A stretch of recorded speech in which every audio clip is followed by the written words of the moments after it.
Morning Pyrrho, this is a response to your video on faith in will, which is in turn is a response to my video about the will again.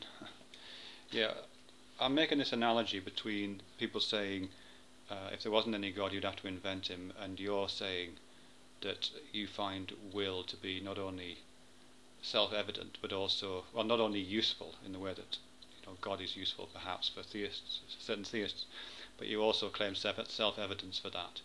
I think there's two things about that. Firstly, a claim of self-evidence isn't evidence of evidence. There are many theists in this world, as you know, who claim the self-evidence of the existence of God, who feel God moving in their lives, and who will be very resistant to the idea that what they were experiencing was a delusion of some kind, and would probably even, and I'm sure you've seen videos and read accounts of theists who resolutely refuse to believe that atheists don't feel that presence. And what you're saying is closely allied to that, I think. I understand what you mean. Clearly you are,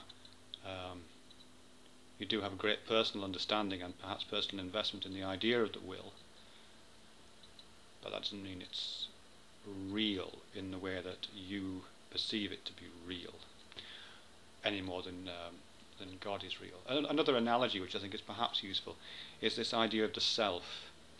Most neuroscience, most philosophers of mind would say that the self is a construct. The idea of a self is a construct.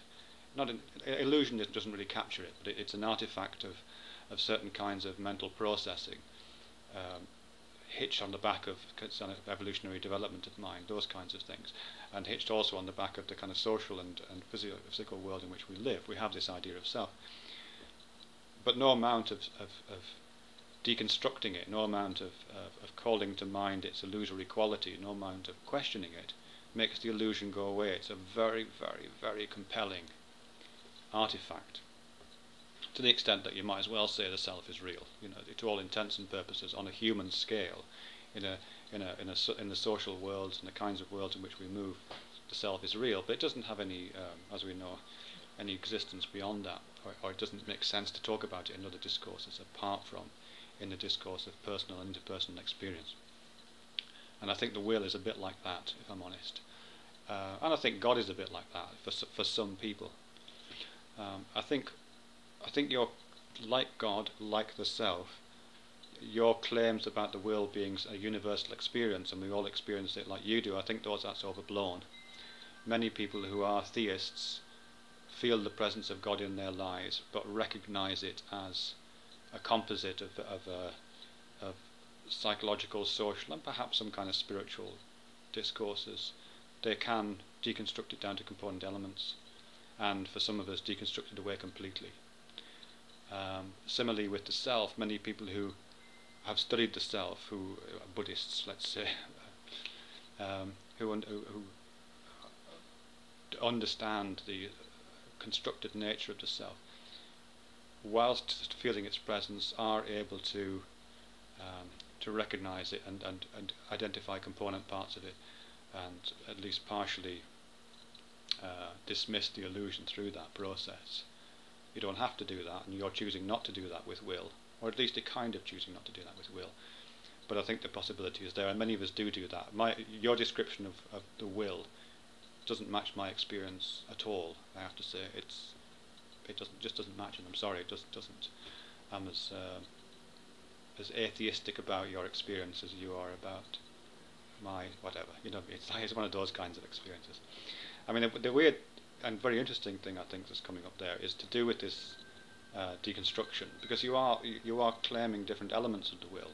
You are saying it's partly urge and desire and motivation. You are saying it's working partly at the level of unconscious processing, and we know that unconscious processes work very differently to conscious processes. They're much more associative, much more parallel, and those kinds of things.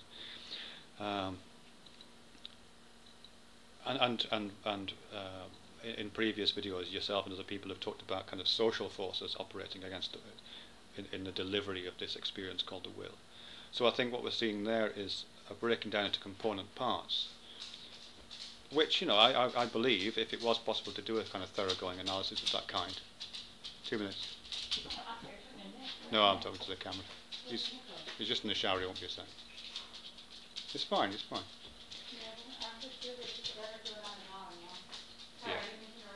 That's alright, you're on camera now, never mind. Where was it? Oh yeah, so I think a thorough breaking down of the will, if it was ever possible, and I'm not saying it is, would have the same effect as a thorough breaking down of kind of the theological certainties of the existence of a deity as a presence in their lives. It would, I think we possibly could deconstruct it to that extent. It wouldn't necessarily take away what you're experiencing. You wouldn't unweave the rainbow necessarily, but I do think there is an account to be made which reveals it as an artifact. Thanks very much.